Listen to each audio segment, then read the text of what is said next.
Hi folks, and welcome to the Fimbermilk channel, and I'm in the woods again, and I have something special for you. It's Sunday, and I think I will do a little feature on this knife you have already seen on my channel. This is a 1970s Martini Ilves Pucco. It also says on the inscription, I don't know if you can see this, this is rather, I redid the grind, so maybe it's not coming across anymore, which is a shame, by the way. I got this on the flea market for that cheap uh, in the city of Marburg. Awesome city, by the way. You need to visit if you're in Europe, or if you come from Germany or some, and you haven't yet visited Marburg. You definitely need to put that on your list. Awesome city. Awesome flea market too, and there were a lot of great things, and my lovely magic troll and myself, my woman, um, got a lot of things there, and actually we don't own a lot of things we bought new, and uh, this is one of them, and this is something, this is a really simple knife. It is the tang is pinned over the brass disc. I have the suspicion that it isn't glued at all to the handle. Look at that. That's not, well, that's not good. But it was also really cheap in these days, in them days, as you say. And the sheath is actually from Martini Local, which is a little bit funny, and someone modified it in order to put the Ilves that doesn't fit into it in, but well, no harm done. It was that cheap. I think it was 10 euros or something, and that's sad. I recently redid the grind, and it glides to the wood. This is H beech wood, and this is not reputed to be very,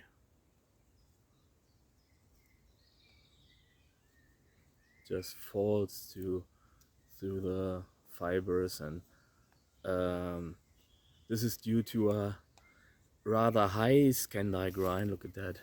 uh, just This is just the weight of the knife carving now.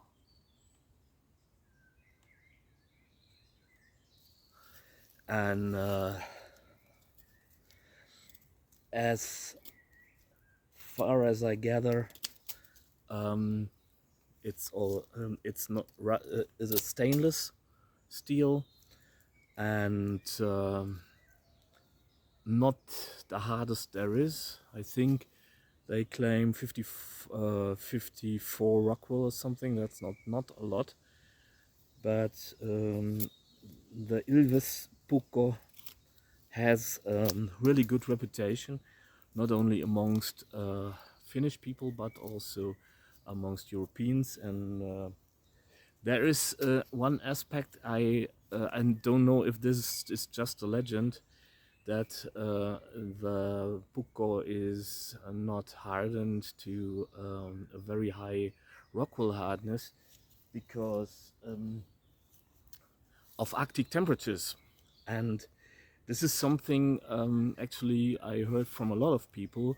I don't know if that's true, that it can happen that you simply freeze the steel on your knife and then it gets brittle. So if it's very hard, so I don't know sounds a little bit as if someone was tugging my beard.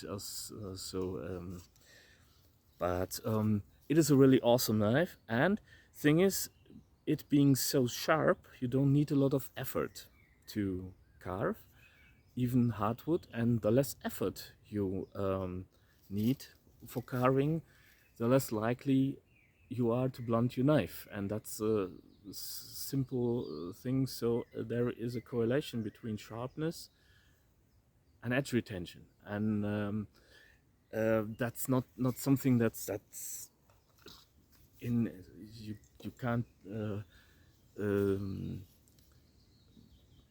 evaluate this with really the data are just marginal, but on the other hand, you can really feel it. It's just it's not something that's well, it's not a fairy tale. It's just it's actually there. If the sharper a knife is, the less effort you need, and the less likely you are to blunt your knife. So, well, and if you use your knife for, say, gutting fish, or this is also suitable for filleting, I think, because of the slender shape, and blade isn't too thick, and it has got this lovely rhombic puko shape, and the fullers are also nicely accomplished, and the handle, of course, is puko. It's just one of the most versatile designs, I think, that I know of, and it's a knife I really treasure. I won't do anything extreme with it, but this is really nice to have on if you want to prepare food, or just on a little hike and want to whittle a little bit, and even hardwood. Even you have seen what it does, and well, and I also got another treasure, and this is even older. This is also a Martini.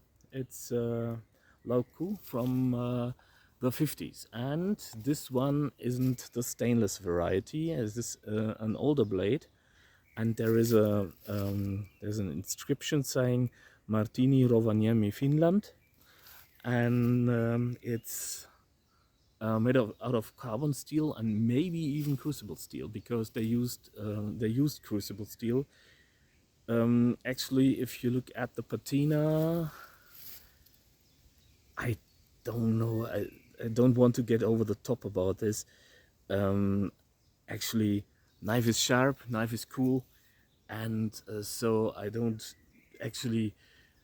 It's not that important that I know. It's also rather thin in the blade, and got a tiniest of Scandi grinds. There's a slight recurve from sharpening over the years, and the elderly gentleman who sold it to me on a flea market, that cheap, by the way, too, and had a little bit of a tear in his eye, and I promised I would really honor this knife. Because it had been on him since his Boy Scout days, and he was using it for everything, and well, and I really try to honor it, and I also use it from time to time. Actually, a little bit of a collectible. It's not. I use it a little bit for wood carving and harder stuff, actually, because. But on the other hand, you see what it does. Also falls to the fibers like that, and well, I'm not saying in M days they knew how to make knives better than nowadays and stuff. Those were different times, and there were different things available. So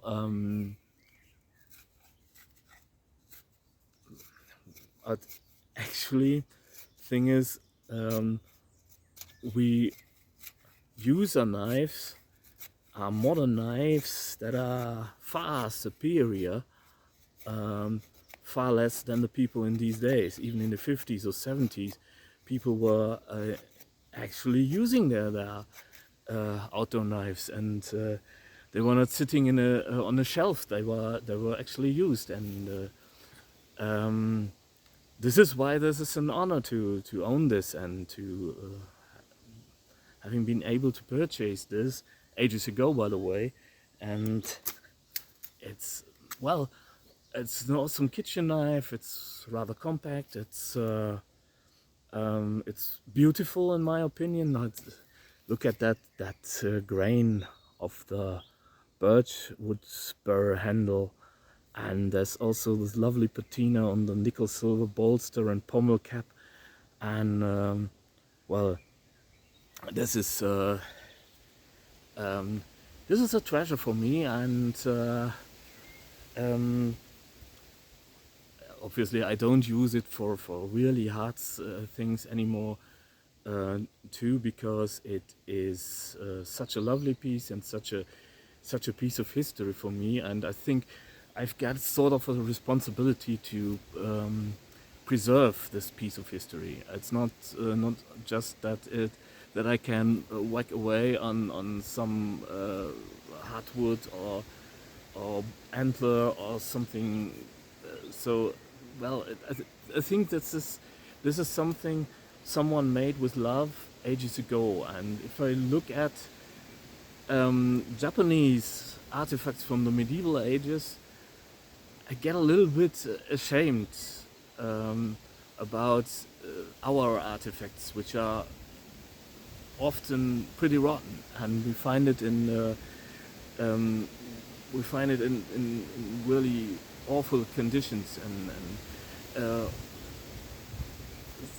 a medieval European sword often is completely rotten, and I know because I excavated some of them, um, or I helped. Sorry, I don't want to make bolder claims than I want to, and I have helped preserve several of them, and thing is, uh, if you look at the Japanese sword from the medieval ages, that you could just take it out of a box, mount it to a handle, and it would be good to go. Not that I would advocate it being used on humans, because well, um, but and this is something I think that has to do with our stance towards cultural responsibility. And especially in these days, we care a shit about our fellow humans, or those who come after us, or those who came before us. Those who came before us are necessarily flatheads, or so we think, and we don't care about. Maybe we care about our children, hopefully, but we don't care about their children and their children and their children. We don't think 7 generations into the future. And think about, well, maybe it would be a great thing if they did not have to use a sword, um, but they would need to be able to look at the sword and know what it is, and being told why the features of this are like that or like this. And it's even worse for utility things, tools, or household items, and well, also knives. And the thing is, we have really little evidence of utility knives from the early modern ages or late medieval ages, because they were just used and used and used and used, obviously. So that is something I realized, and which is also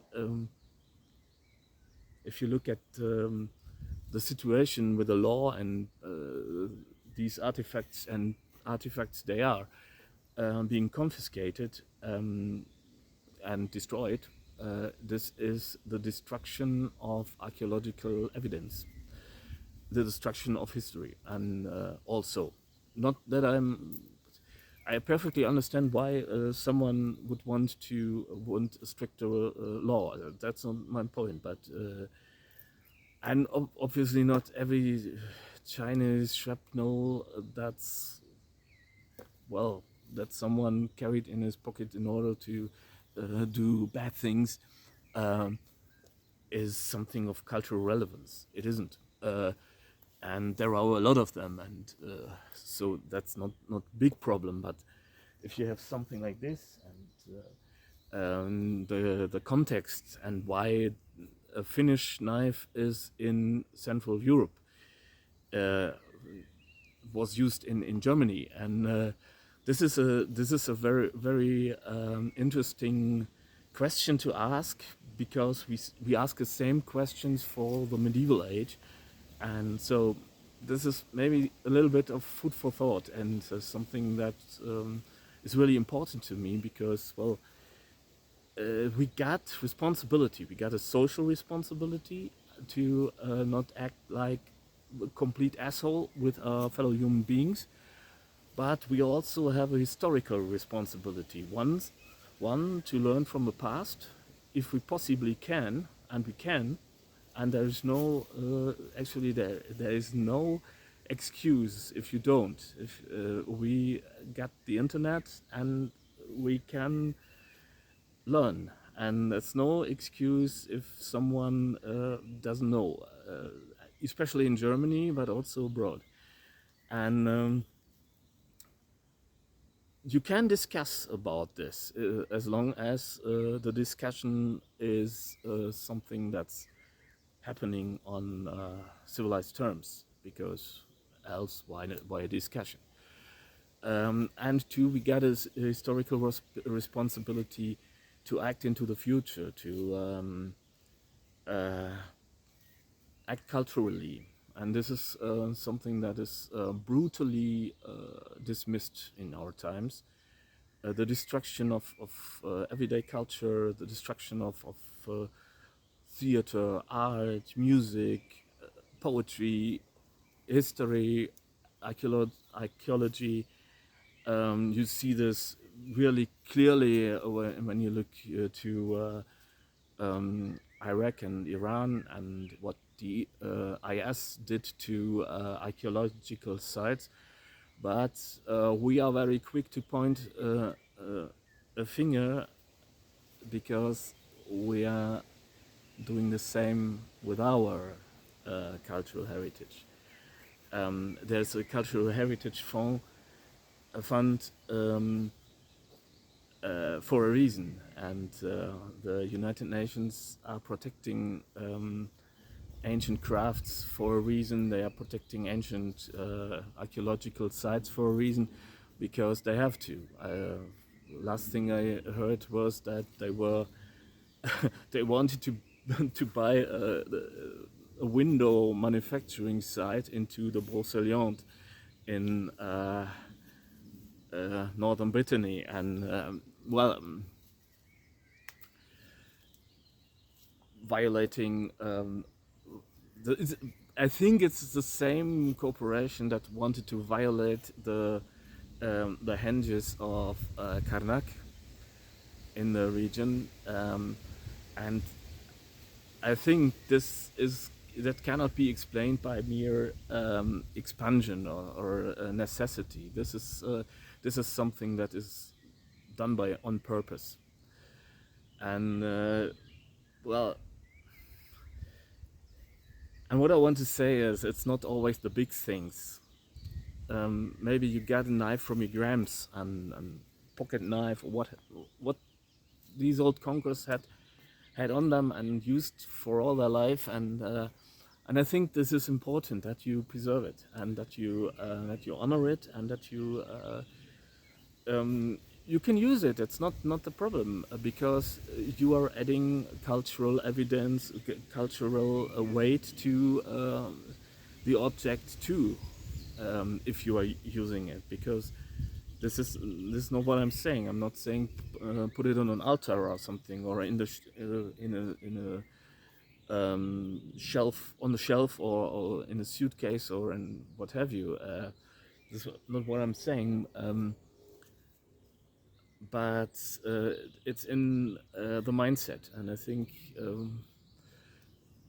these knives matter to me, and this is what I'm saying. If these a lot of you guys are a little bit that's a little bit of a guilty pleasure. I talk to a lot of knife nerds, and it's a little bit of a guilty pleasure for most of them, because, well, they are altogether too fond of knives. And if you are altogether too fond of knives for the wrong reasons, you might want to get help.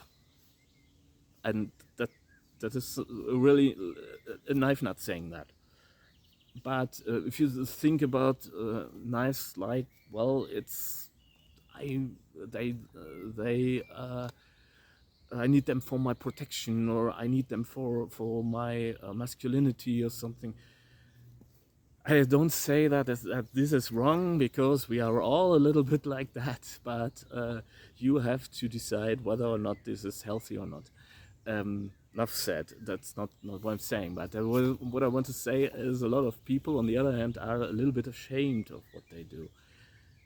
And I think, obviously, I'm biased because I'm a knife nut myself, and but I do think that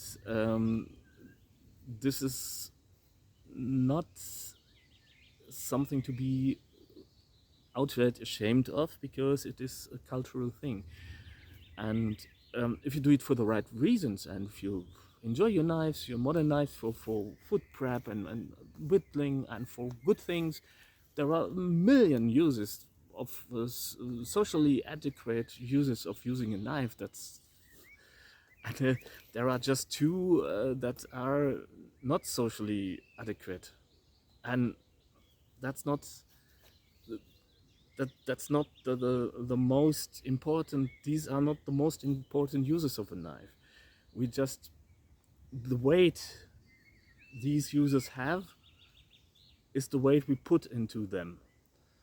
And if we talk to children about knives early on, and show them the million other uses, and show them that it's really silly to use a knife for bad intentions, they won't use a knife for bad intentions, because they would not see the point, pun intended.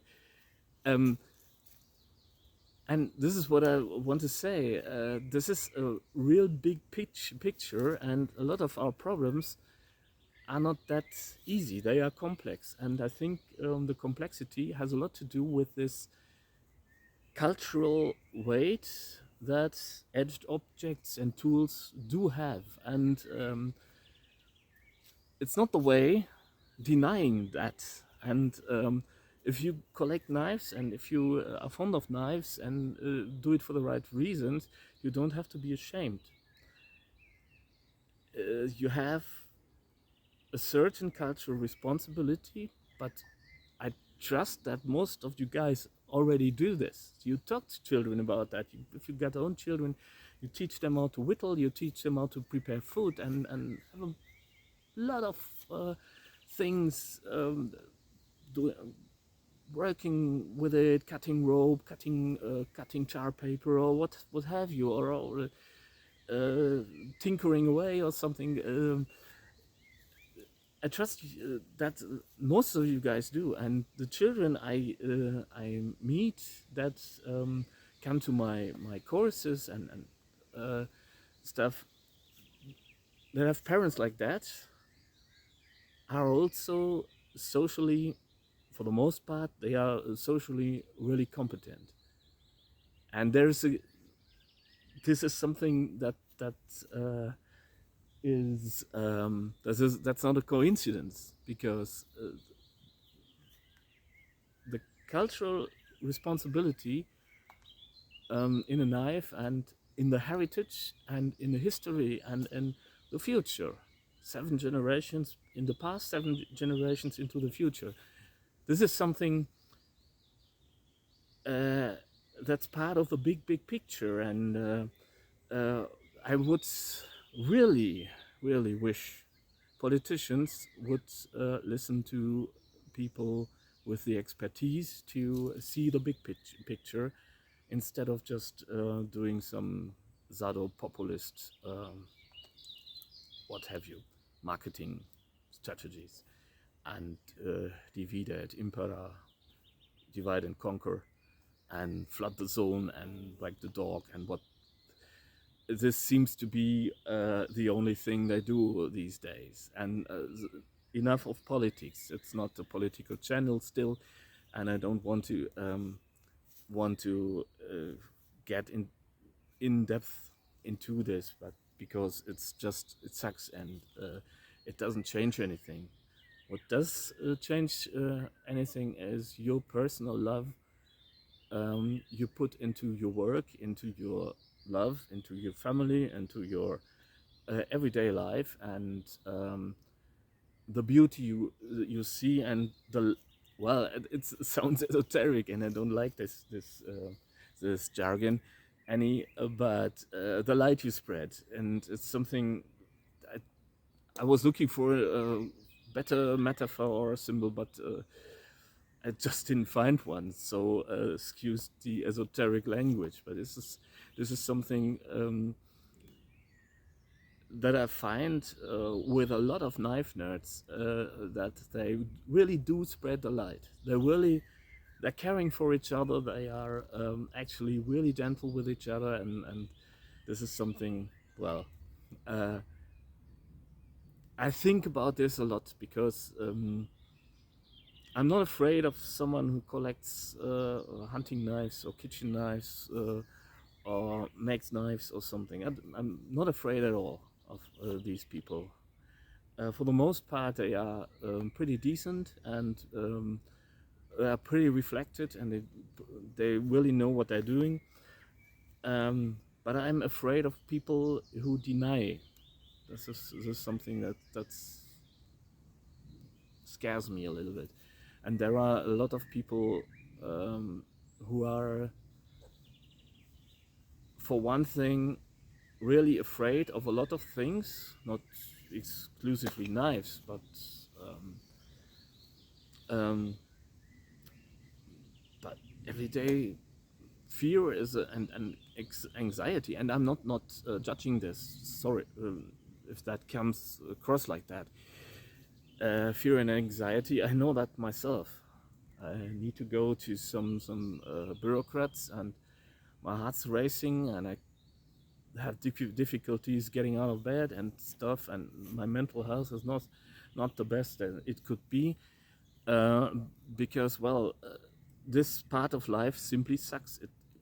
And there's no other way to put it, and everyone is doesn't like it, and so that's nothing new to anyone. And it's perfectly okay. Everyone has this. We should talk about this, and how life could be better for all of us. I I think a lot of people have a lot of goodwill and are eager to put some work into things that matter, not into things that's 9 to 5 and you come home and you don't know what you've done the entire day, or 9 to 6, or 9 to 8, or 9 to 10, or 9 to 9. In an age of automation and digital communication and stuff, we are working as efficiently as we never have in the history of mankind, and still we are working 10, 12, 14-hour shifts, and that doesn't make sense, not at all. And you come home and you don't know what you've done the entire day, and that's not, and that is not, this is what destroys a culture. And this is maybe this is political, and as I said, it's a complex topic and it's a big picture. It's not, and politics unfortunately are a part of it, and you can't deny that, because denial is dangerous. And so apologies if I'm getting political here, and I don't think it's some, well, Republican or Democrat or communist, or that's something that's happening on a different level, because we don't even have the basest of levels wired. Uh, the intersocial interaction, talking to each other, being halfway polite and kind to each other.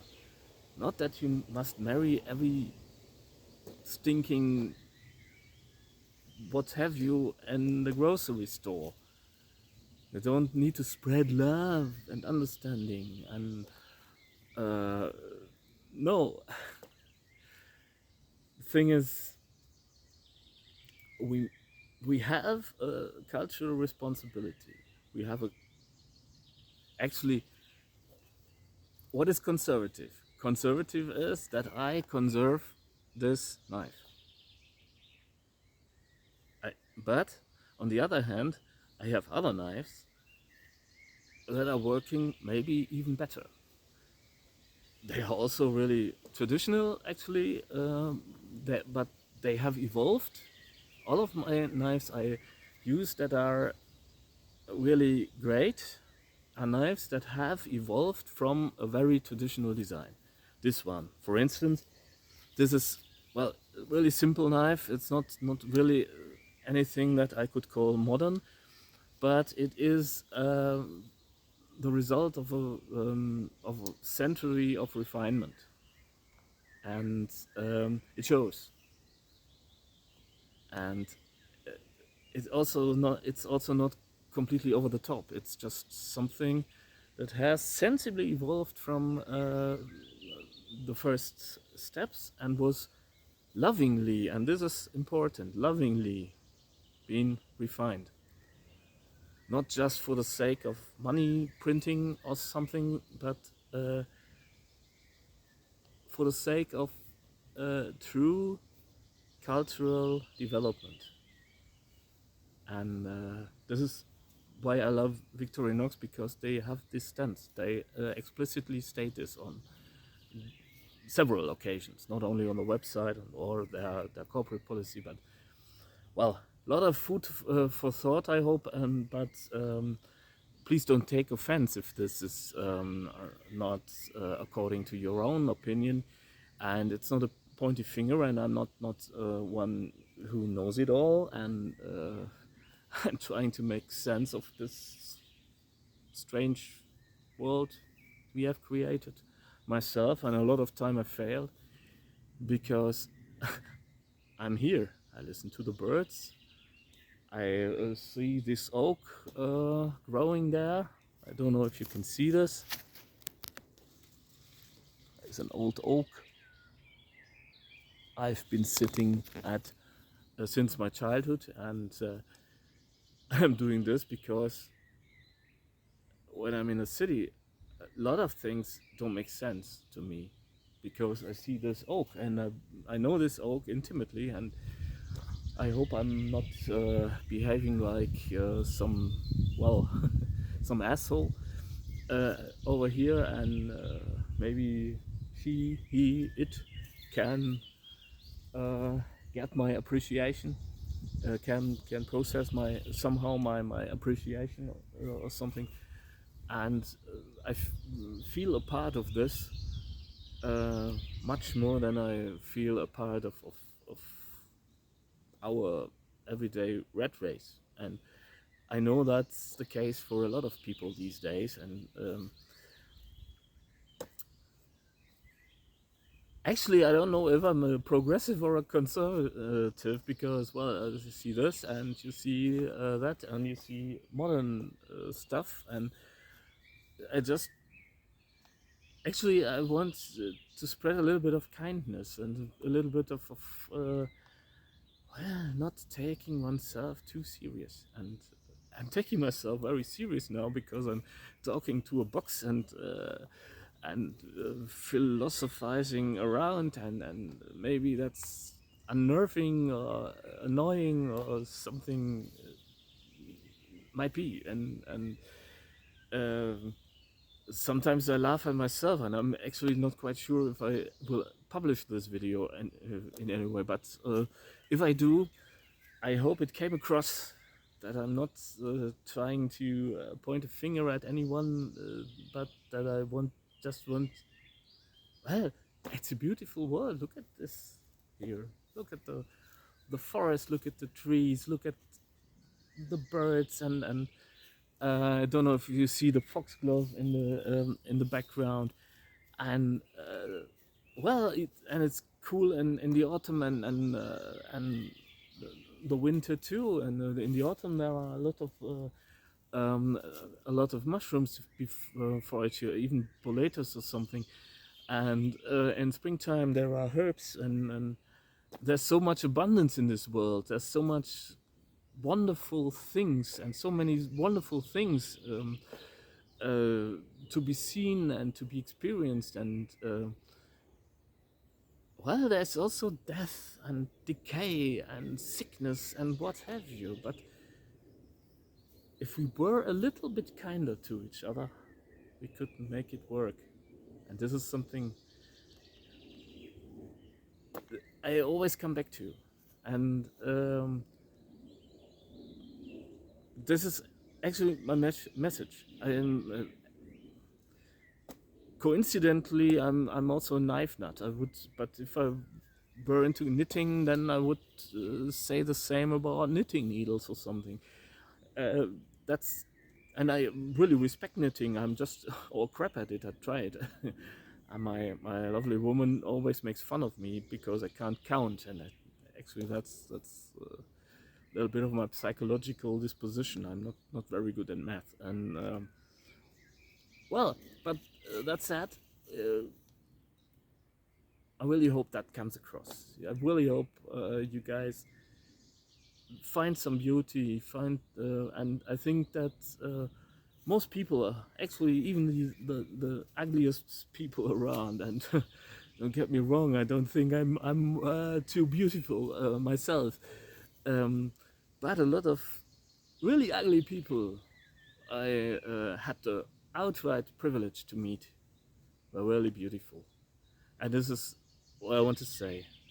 There's actually all the problems we have a solution, and it is, while it is only simple at first glance, it also is simple because it's simple to start. And well, and that's about it, what I can say about this. And I hope you enjoyed my treasures, and maybe even my little rant, and hope I made myself halfway clear. And I sincerely wish you that you find time and energy to get out in the woods and enjoy the forest, because, well, what you enjoy, what you love, you can preserve, and this is what we need now. Until next time, and take good care, and see you soon. Bye.